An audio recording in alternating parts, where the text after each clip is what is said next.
Ja, ich freue mich, Franziska, dass wir nicht über schwarz-grüne Fragen sprechen müssen und das in diesem Sinne fortsetzen, sondern tatsächlich über Amerika sprechen, weil ich glaube, es ist für das, worum es uns heute geht, wichtig, nicht ohne Grund, dass auch in dem Gespräch mit Joschka Fischer gerade ja die Frage USA, Bedeutung für Europa, schon stark zur Sprache kam. Und natürlich auch, darauf hat Tanja gerade ja schon hingewiesen, vor dem Hintergrund dieses 250-jährigen Jubiläums. Benjamin Franklin hat kurz nach der Gründung der USA als moderne Republik gesagt, a republic if you can keep it, viel zitiert, ja. Das ist eine der Fragen, die uns natürlich jetzt auch mit Jacob Frey gleich beschäftigen werden. Can they keep it? Ja. Wir wechseln übrigens um halb dann ins Englische, wenn er kommt, das nur zur kleinen Vorwarnung. Und gleichzeitig ist es eben so, vor 250 Jahren wurde diese US-Unabhängigkeitserklärung We the People unterschrieben und damit die erste moderne Demokratie der Welt, die erste moderne Republik der Welt quasi begründet. Und ohne dieses Vorbild hätte es, denke ich, die modernen Demokratien Europas, auch die Bundesrepublik letztlich, das haben wir gerade gehört, in der Form nie gegeben. Und ich möchte deswegen anfangen, Franziska, einfach mit der Frage, es wurde gerade schon gesagt, du warst da mal im Böll-Büro, aber du hast auch studiert in New York seinerzeit, bist selbst sehr viel noch in den USA. Was bedeutet dir dieses Land und wie blickst du heute auf die USA?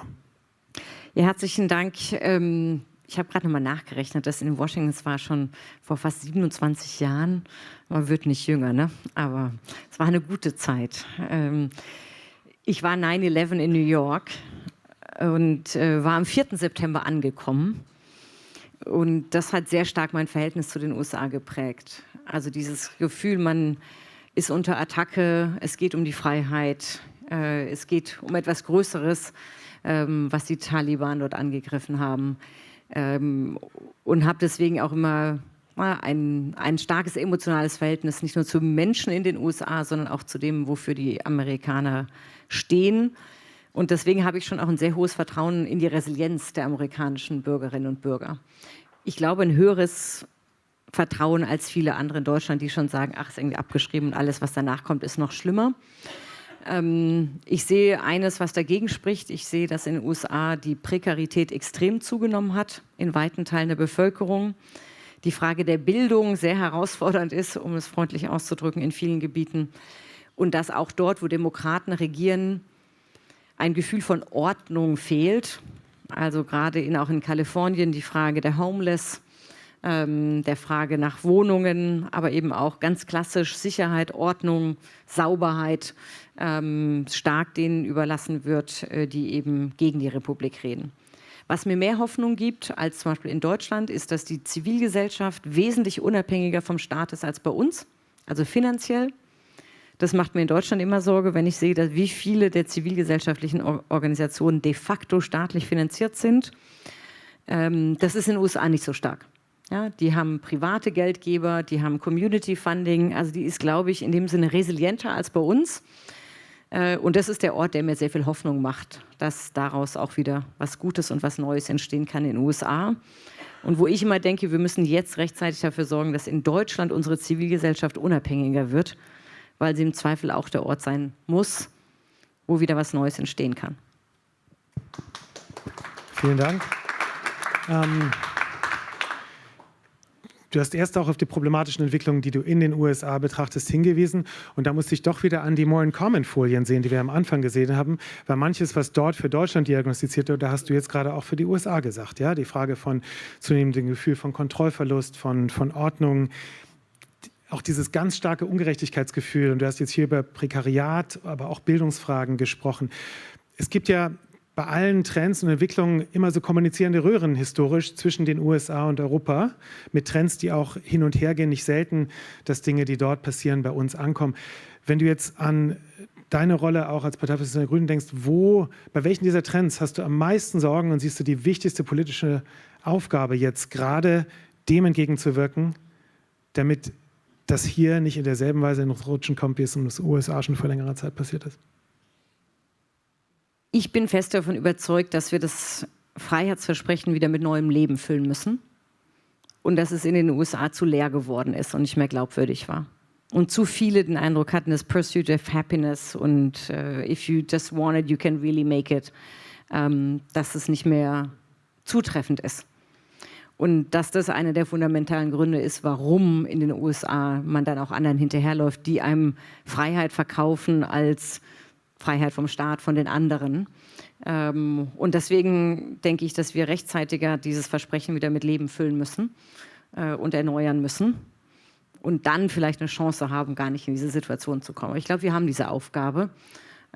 Und ich sehe auch Interesse, also was mich fasziniert, ist, dass die amerikanischen Orte, wo gerade ja auch Widerstand entwickelt wird oder Gegenstrategien, sich stark wieder auf europäische Freiheitsdefinitionen und Akteure beziehen. Wirklich, also auch in der Literatur. Und dann denke ich, wir müssen ja nicht den Umweg gehen, den die schon gegangen sind, sondern wir können ja direkt wieder anfangen, an unsere Wurzeln zurückzugehen und müssen nicht warten, bis wir es wieder aus den USA lernen, sondern können es vielleicht auch direkt machen. Vielen Dank. Eine letzte Frage noch und dann sehe ich, Jacob Frey ist schon da. Danach schalten wir dann rüber. Aber du hast im zweiten Teil deiner ersten Antwort auch nochmal gesagt, was dich in den USA auch mal wieder beeindruckt hat. Ja? Nämlich gerade auch dieses bürgerschaftliche Engagement, dieser Sinn von Community. Das geht ja zurück bis zu Tocqueville, ja, und dem bekannten Buch Democracy in America. Und ich meine, vieles von dem Vokabular ist ja regelrecht mittlerweile hier in der Politik gelandet. Town Halls, ja, Community, Nachbarschaft und so weiter. Und da würde mich schon interessieren, was du gerade gesagt hast, auch, was können wir daraus lernen hier und wie können wir die Demokratie auch aus lokalen Kontexten oder bis hin zur Bundesebene revitalisieren durch die Kraft von Bürgerinnen und Bürgern selbst. Du hast selber ja gerade zu der Revitalisierung des Liberalismus vor dem Hintergrund gerade auch eine Grundsatzrede gehalten und zugeschrieben. Genau, übrigens, Tocquevilles Democracy in America hat mich in meinem Studium sehr geprägt. Also wir haben das Wort für Wort studiert, durchgegangen. Ja? Also deswegen bin ich da durchaus auch, sehe ich das mit Interesse, dass auf einmal Tocqueville in den USA wieder groß ist. Und denke eben, wir können da rechtzeitig auch wieder anfangen, daran anzuknüpfen. Und es geht um, welche Freiheit meinen wir? In welchem Deutschland wollen wir leben? Die Frage, die da vorhin stand. Ja, was verbindet uns eigentlich? Was macht uns gemeinsam aus? Was ist der Anspruch? Und da finde ich an den Antworten, wenn man die jetzt in den Umfragen gesehen hat, ist ja sehr viel drin. Ja, da ist drin, wir wollen eine Gemeinschaft, wir wollen Ehrenamt, wir wollen, dass man sich zusammenschließt, um Dinge zu verändern, vor Ort zu verbessern, Gemeinschaft auch zu schaffen. Da stand aber auch drin die Infrastruktur, die öffentlichen Güter. Ja, ich sage das immer, früher war ein Bahnhof ein schöner Ort, wo man gerne hingegangen ist, es waren bombastische Bauten. Heute sind es die Orte, wo man denkt, Gott, hoffentlich komme ich da nachts gut durch. Ja, aber dafür wieder zu sorgen, dass die öffentliche Infrastruktur das Beste ist, auf das man stolz sein kann, genauso wie die Schulen, wie die Bildung, die gemeinsame, die man hat.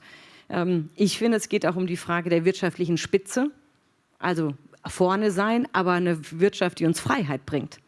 Weil heute spüren zu viele, dass die Art, wie wir wirtschaften, uns unfrei macht. Ja, und auch das ist Teil eines, welches Land wollen wir sein. Und Joschka hat gerade gesagt, und das ist für mich einer der zentralen Punkte, finde ich total richtig, es kann halt nicht national allein sein. Es muss europäisch sein. Freiheit heute de facto, wenn wir überlegen, wie wollen wir leben, welche Gesellschaft wollen wir sein, geht für mich nur europäisch. Und das ist eine Aufgabe, wo wir als Grüne, finde ich, eine besondere Verantwortung haben, das immer wieder auch einzufordern.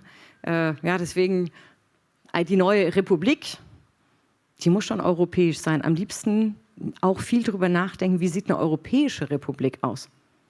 Ja, nicht nur, wie sieht eine neue deutsche Republik aus, sondern wie sähe eine europäische Republik aus? Und die Gedanken gleich mitzugehen. Dann, glaube ich, könnten wir wieder sagen, in der Gesellschaft bist du nie alleine, hast die Chancen, dein Leben zu verwirklichen. Du hast die öffentlichen Güter, die dafür nötig sind, und zwar in sozialer Sicherung. Aber du hast eben auch die Freiheit, auch die wirtschaftliche Freiheit, Neues zu entdecken und voranzubringen, ohne damit gleich in irgendeiner fossilen oder digitalen Abhängigkeit zu sein. Und ich hoffe, dass wir es schaffen, dieses Freiheitsverständnis im Sinne von wir machen etwas auch gemeinsam, nicht im Sinne von kollektivistisch, sondern im Sinne von wir arbeiten Hand in Hand, à la Tocqueville, à la Hannah Arendt, dass wir das rechtzeitig wieder entdecken und nicht erst warten, bis es dann wieder über die USA, aus Europa zu uns zurückkommt. Vielen Dank. Und die Frage, wie wir unsere Freiheit verteidigen, betrifft eben uns nicht nur hier, sondern in den USA. Viele Menschen, die USA sind weiter ein vielfältiges Land mit Akteuren aller Art, ja, an allen Orten. Und in einen dieser Orte wollen wir jetzt schalten und damit auch ins Englische wechseln nach Minneapolis zu Bürgermeister Jacob Frey. Mayor Frey, I All hope right, you can still hear right us. Hi. Hi, wonderful to have you. Can you hear us well? I can hear you. Can you hear me all right? Yes, absolutely. We can see you, we can hear you. Thank you. I'm very glad you could join us, Mayor Frey. That's your applause. Thank you. Good morning. Especially so early in the morning, 7:30 in Minnesota. So that's a serious engagement to be here with us. Ladies and gentlemen, Mayor Frey, just for your introduction, has been the mayor of Minneapolis since 2017. He grew up in Virginia and previously worked as a civil rights attorney in Minneapolis and was then a council member in Minneapolis, particularly focusing on affordable housing, small businesses, and addressing climate change, work that he now continues as a mayor.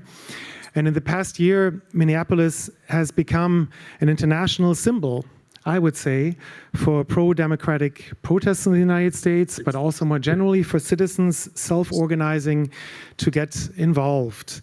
And with that, the city has also been thrust into the national and international spotlight. I know many of you are here today because they wanted to see you, Mr. Mayor, in that context.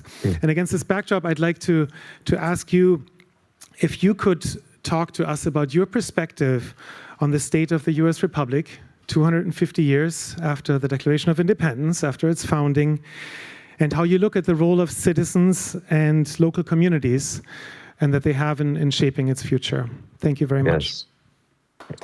Good afternoon to all of you. Good morning to me. It is really a great honor to be here with each and every one of you because I think fostering these international relationships are more important than ever, ensuring that democracy and human rights and these common ideals are not just stood by, but embraced every step of the way, I feel like is extraordinarily critical at this moment in our world history. And our country was founded 250 years ago on a few very simple but powerful ideals.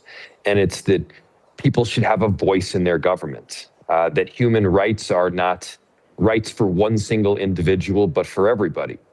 A concept that no one is above the law, and that a future that is shaped by all cultures, not just a small group of individuals that look the same way, talk the same way, and believe the same things, actually makes our country, and I would attest the world, a much better place. Those ideals at the time were revolutionary, and they're still really powerful today, and they're worth fighting for. While history reminds us that we've often fallen short of those ideals, one of the strengths, I believe, of our country is that each new generation can step up and try to bend that arc towards justice. And we've obviously seen that and the work of our extraordinary Minneapolis residents over the last several months, in the first 2 to 3 months of 2026. Never in a million years did I think that we would see what we saw in the beginning of 2026, where, we had 3,000 to 4,000 ICE agents marching down our streets, discriminating largely only on the basis of what the individual looks like, and then indiscriminate pickups thereafter. It was deeply concerning, but what we saw was tens of thousands of Minneapolis residents stand up and peacefully protest. We saw people dropping off food for those that were concerned to go outside. We saw people standing watch over a daycare to make sure that these families that are indeed not just our neighbors, but they're part of who we are as a people in Minneapolis, that they weren't taken away. And what gives me so much hope is that our democracy, it doesn't just exist in Washington, D.C., in our nation's capital. It exists in these neighborhoods, in these small towns, in these big cities throughout our country. And democracy is strongest when people feel connected to it. And as mayor, I've learned that. I've learned that, in providing service of government, some of these basic mundane things like filling potholes and providing housing, that gives people the ability to feel part not just of our city, but of our nation and world citizens. And so, I'm a one who believes in listening to one another. I'm one who believes that debate gets you to a better place. I've changed my mind because somebody had a better argument than I did. And I think that's okay. And we should be embracing those ideals more and more in the United States and throughout the world. And when we can do so, I feel it fosters peace, it fosters democracy, and it fosters this common understanding of who we are as world citizens. Thank you very much. Thank you very much, Mayor Frey. Just one follow-up question maybe from my side originally, and then it would be great if we can have a conversation with Franziska Brantner, also chairwoman of the Green Party in Germany, to have a transatlantic dialogue. You sound hopeful when it comes to the future of democracy in America and the future of the Republic. And you said that what makes you hopeful is also how communities can play a role in that. Could you maybe talk about that a little bit more? There's a lot of discussion on the national level, on the state level, but also on the local level in the United States about how to strengthen democracy, how to turn the tide. Where do you see the role that local communities in particular play and that citizens have in this? Mm-hmm. Well, locally, especially in Minneapolis, we've had a long arc. The arc didn't end with the murder of George Floyd 6 years ago. I was mayor then as well. The arc did not end with Operation Metro Surge a few months ago. What we learned through this time is the importance of organizing at the very basic neighborhood level, connecting with your neighbors, knowing who they are, having touch points with your local government so that you're able to disseminate information to them, receive information, and we did a lot of work around emergency management as well. And what it showed is that again, the power is not necessarily top to bottom. Power doesn't necessarily bubble up. It works best when you're working together. And so I think that's what we found over certainly the last several years in Minneapolis. And it's why I'm optimistic also for the future. Our nation, our world has been through difficult times before, and there is a great endurance to our republic. And it's dependent on people stepping up, and that's happened again and again. Thank you very much. I'm very glad to have you here and put you in conversation with Franziska Brantner at this point, because this is a time when on the federal level, in Berlin, we deal a lot with federal politics, of course. There is a lot of friction and often conflict between the United States and European allies right now, including Germany. And I would like to ask you, Franziska, maybe to talk with Jacob Frey on how do you see the relationship on the local and regional level, or also on the level of civil society, the citizenship relationship between our two countries. How important is that in your view? What role can we play to support actors like you? First of all, allow me to say thank you. And the way you're sitting there with your house in the back, it's so much to US. I wish I could sit next to you. I very much agree with what you said, that saving democracy is a marathon. It's not a sprint. Mm-hmm. And we have to be ready for a marathon. And I also very much agree on what you said, that the promise of freedom is a promise that each generation has to rejuvenate and improve. And I think that this is the job we have. But we will never, ever be able as politicians to do it alone. But we have to do it, as you said, with those who actually want to be free. Sure. And I think that is what we see, what's happening between civil society actors in the US and Germany. And by the way, not just Germany, France, UK, exchanging on strategies. And I think that is fantastic to see on, what works, what doesn't work. And you cannot always copy paste, but there are things that we can do in solidarity.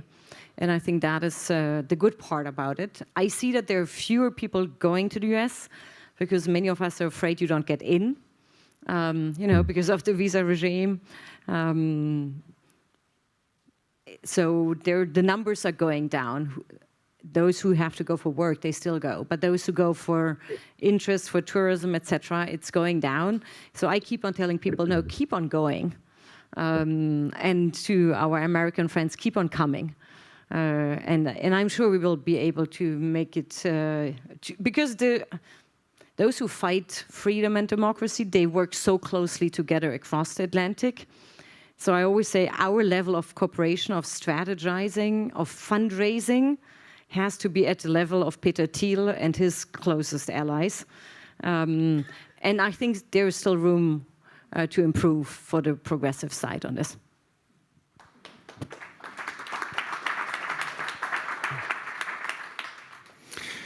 Thank you.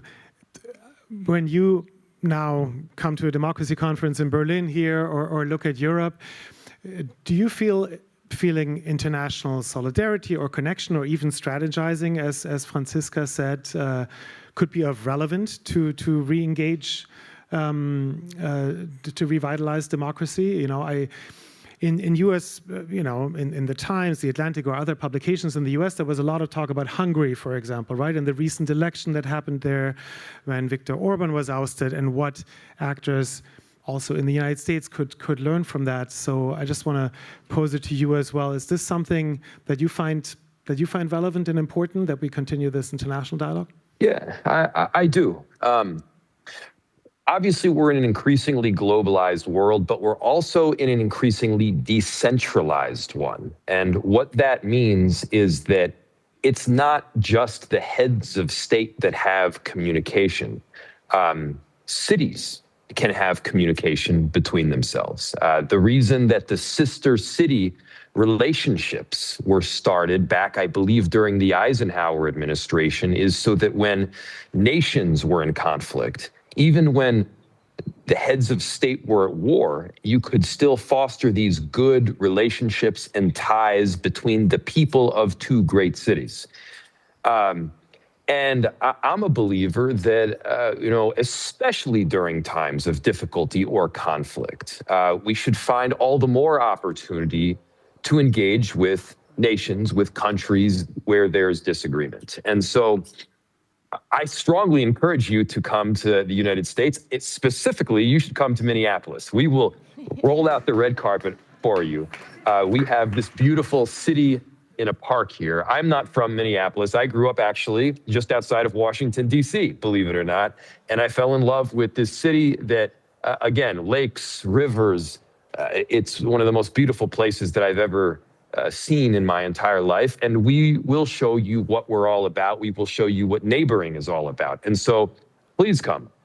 It is safe, as you can see. I mean, the birds are chirping, the sun is shining, and I'm about to go into a wonderful Friday of work.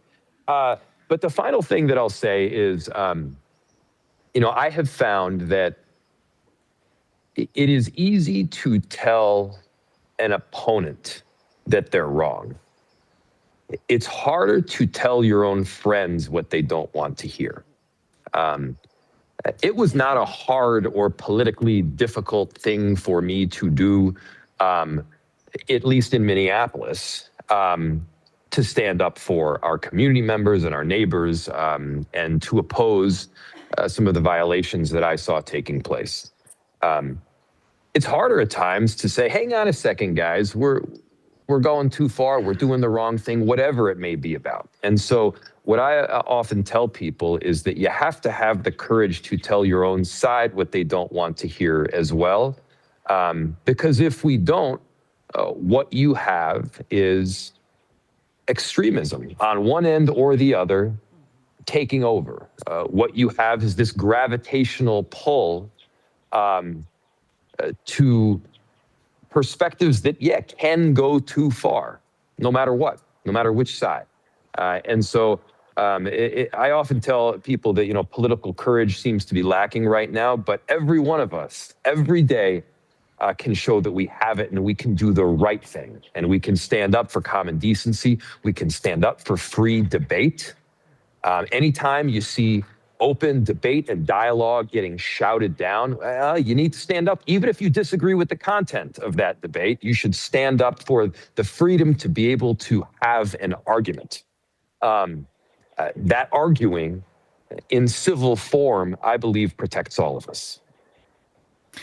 Thank you very much. That is a point, thank you, that I'd like to pose to you, Franziska, because the questions that you're having, what needs to change in progressive politics to make it better, more resilient, more open, and in the end, build a larger tent, is one that, of course, in Europe is something we constantly ask ourselves as well, right? And so, Franziska, maybe you can react to that.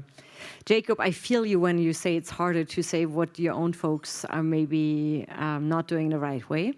I feel it sometimes myself as well. So, but I very much agree with you that that's what we have to do. Is to keep a conversation going and not being part of those who want to shut down the spaces we have, making them ever smaller every single day, because in the end you have no more communities that can protect each other. And there I very much agree with you. You need to have those communities, and those communities only work if you have a distinct level of tolerance towards difference. Otherwise they will not be strong enough to defend each other again against those who attack us. And I think that is important to keep telling ourselves. And there's a social media runs against us. They would like to polarize us even more. And we have to set, the local being together, having a beer together, chatting, debating, but making that something that is also relevant. And if I may say, we're just trying to enshrine in our party constitution the local level as always having to be present in debates. It's not yet. I hope we will get it. But I think, the kommunale Ebene, also to make it more relevant, to make sure there's no federal debate within the Green Party without a perspective of the local level. Because, as you said, I believe we will only win it back if we strengthen the local level and bring that view up to the federal level. I want to ask you on something that's a bit more policy related, aside from the question of what kind of debates do we have, which is earlier on we discussed at this conference already in Germany that some of the decisive factors on citizens becoming disillusioned and disenfranchised with democracy functioning in Germany are things like social injustice that is perceived by people that has hugely grown, and also the general sense that things just don't function as they used to be, whether it's public infrastructure, whether it's administrative services, things like that. And I know that you're having similar debates in the United States on what is the role of democratic politics, what should progressive politics also do with regard to those very real concerns that citizens have. Where do you come down on that? What do you find the right course for the US and possibly for us? I'm a believer that if you take care of the basics, if you take care of the fundamentals, give people an affordable home, make sure that they can pay their rent, ensure that they have a good job that they're proud of, make sure that they're safe and the air is clean and the recycling is picked up. If you do some of those basic things, people are able to take a breath and feel part of the community, and then think about more grandiose concepts, but important ones like democracy. And so I think that's where we need to double down right now. We also need to double down, as was just stated very artfully, in finding ways to break down our own individualized bubbles. Every one of us gets put into a bubble based on how both society functions right now, but also technology. With the innovation of social media, which has a way of connecting people, it also has a way of dividing us. You pick your own news sources. You pick your own friends. You very explicitly pick who to follow and who not to follow. And it is only human nature to choose those things based on people and news outlets and information that you already agree with. And so what we need to be is the bubble bursters. We need to affirmatively go out and talk to people that we disagree with. we need to make sure that we're reading news sources. And sometimes that means reading news sources from across the world and understanding their perspective. Sometimes it means reading a news source locally, but from an outlet that runs counter to your general mentality. And to have those different perspectives, I feel it just helps so much. And the final, you mentioned that a lot of people feel that, things don't work as well. Infrastructure is not working as well as it once did.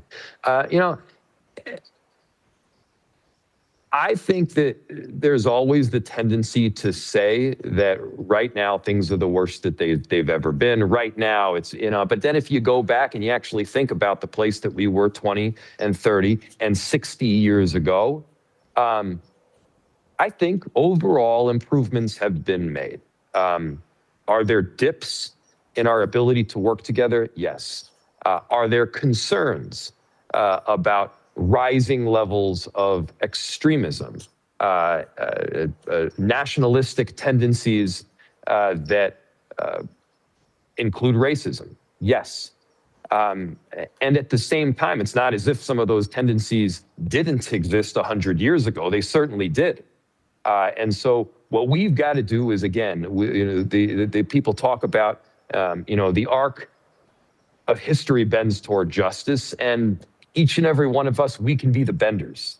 We can do that hard work to make sure that we're fostering the collaboration that we need. Thank you very much. And the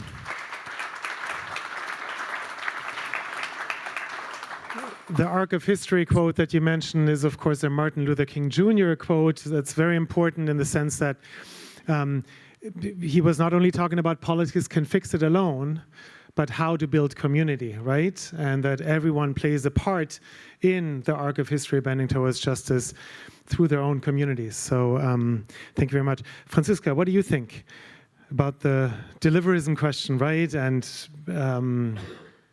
people's disenfranchisement? First of all, Jacob, I love the word bubble busters. I will adopt that. Yes. It's a good one. I think it's a good description. And on the question of deliverism, I think there is, I don't know about Minneapolis. I cannot judge, but I know that even if you live in the city of Berlin, you feel, oh my God, why is it so dirty? Why doesn't it work? Why can it not work better? And that's a fair feeling. And people want to have more order. And I think we from the left have to accept that there is this desire for order. And if we do not deliver, somebody else will, and probably not the ones we favor. So I think this question of what needs to be delivered is the question, not should the state deliver? Yes, what it promises, it must deliver. The question is it promising too much right now and not delivering right or good enough on any of those? I think that's the debate we need to have. There are things that the state has to deliver. It's security, it's a good education, it's affordable housing, it's good health care. These are the things the state has to be able to deliver in a way that it's accessible. And I think a lot of what has been told over the last couple of years, the trickling down effect, if the ones on the top get rich, everybody will benefit. If globalization is going well, your job will improve. It has been true to some extent, but certainly not really, and certainly not for everyone. And free markets will fix it, and just let the markets do the job. All of this needs to really go to the trash bin, and we need to be able to set a different model, which still uses market forces to deliver for the good. And I think that is the challenge we have to come up with. It's a new way, and using free energy competition to work for a greater good again. And if I may say, this is a big challenge for us. Our discussion about growth, we have a degrowth debate. I think degrowth is mostly making people afraid. Some love it, but for others, it sounds like my job is going to be gone. And I think that is a debate, at least in Germany within the Green Party, we need to have in more offensive ways. If we talk about growth, what do we mean? What kind of growth?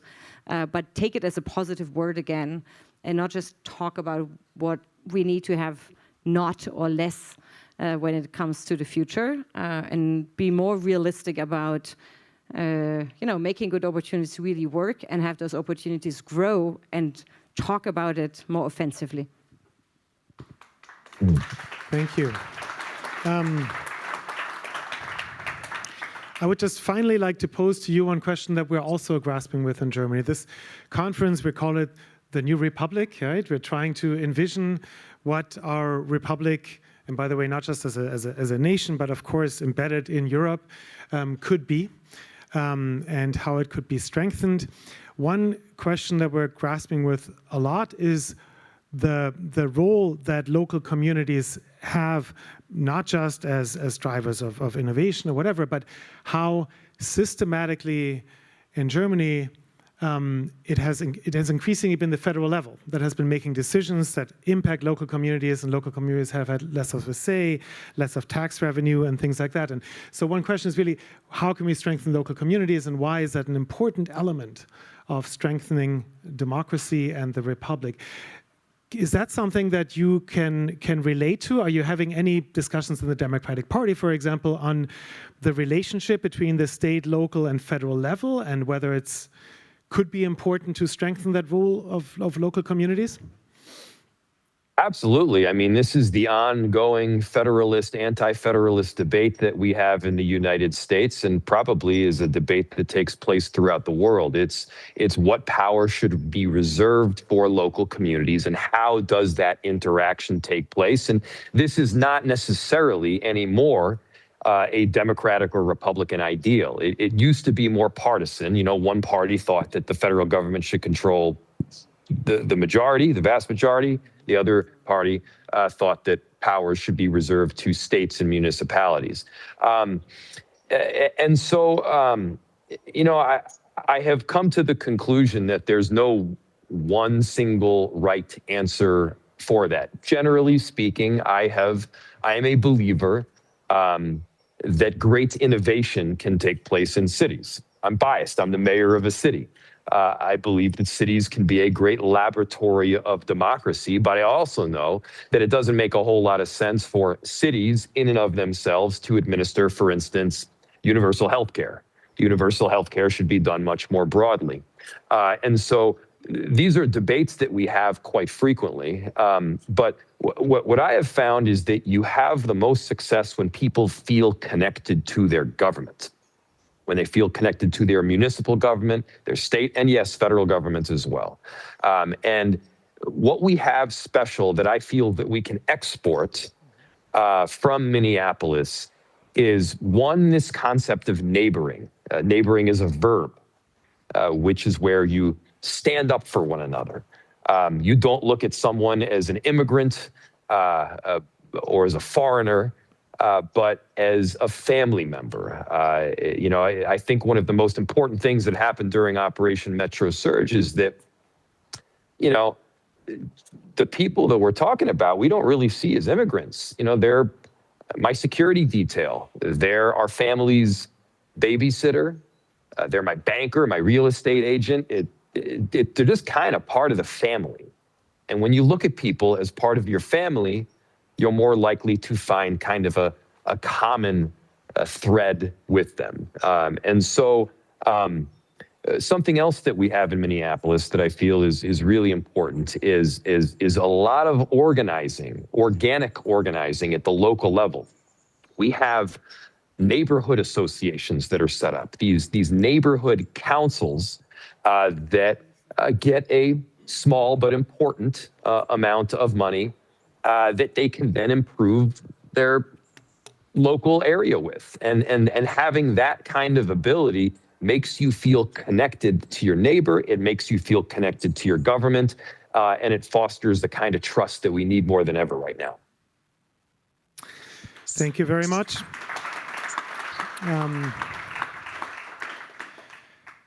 You know, in Europe, when there is talk about the United States, it's often focused on the current federal Trump administration, but not exclusively. I was in Washington during the first Trump term, representing our foundation, and back then, when it comes to climate policy, for example, right? The administration left the Paris Climate Agreement.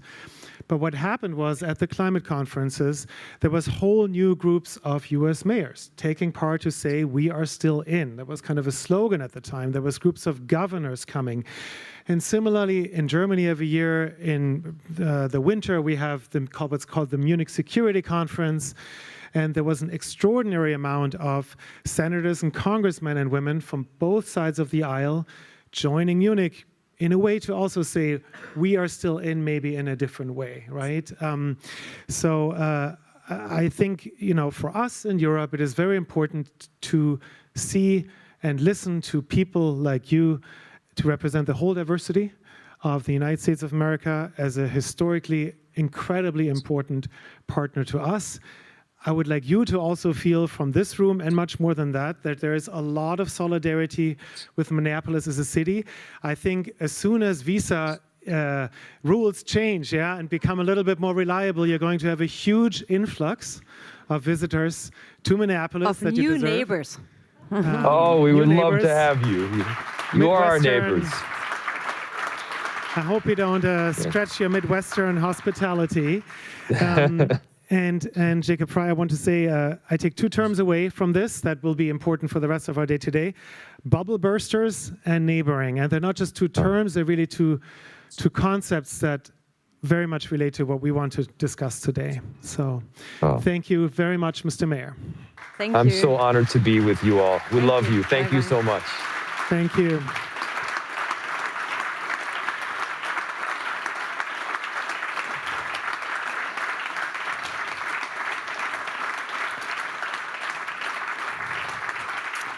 Have a good weekend. Thank you so much. Enjoy. Thank you. So, jetzt gucke ich, ob Tanja, du machst die Ansage in die Pause, ja? Gut, wunderbar. Dann. Herzlichen Dank und das Bubble Busting, das nehmen wir uns auch mit. Insgesamt ist, glaube ich, ein guter Ansatz. Herzlichen Dank, dass ihr das heute organisiert habt. Herzlichen Dank an die Böll-Stiftung. Vielen Dank, Franziska. Danke dir. Danke. Ja, danke, Franziska Brantner. Dankeschön, Franziska Brantner und Bastian Hermisson und natürlich Jacob Frey. Great food for thought. Jetzt hat Bastian schon das böse Pausenwort in den Mund genommen, aber passt bitte noch kurz auf zu eurem eigenen Gunsten, weil vieles von dem, was gerade Jacob Frey so spannend angerissen hat, geht nach der Pause weiter. Und zwar zum einen geht es darum, Allianzen zu schmieden im Podcast von Jan Albrecht mit Düsen Tekal und unter dem Motto Choose Your Battles, aber auch Choose Your Neighbors and Friends, I guess. Und im kleinen Saal, das ist hier gegenüber, da wird Elisabeth Nia den Faden fortspinnen über die Bedeutung von Kommunen. Das haben wir ja gerade ganz dolle gehört. Franziska Brantner hat es auch nochmal bekräftigt, wie wichtig diese Ebene ist. Und sie hat tolle Gesprächspartner, nämlich zwei PolitikerInnen, die jeweils zeigen, wie wichtig das ist, dass man auch ein kleines gallisches Dorf sein kann in einer Umgebung, die anders geprägt ist. Zum einen ist das Daniela Groß, sie ist Landrätin in Landsberg am Lech und sie ist die erste grüne Landrätin in Bayern. Und ihr zweiter Gesprächspartner ist Bürgermeister von der CDU, Steffen Kania. Jetzt kann ich meine Schrift nicht mehr lesen. Es ist in Saalfeld an der Saale.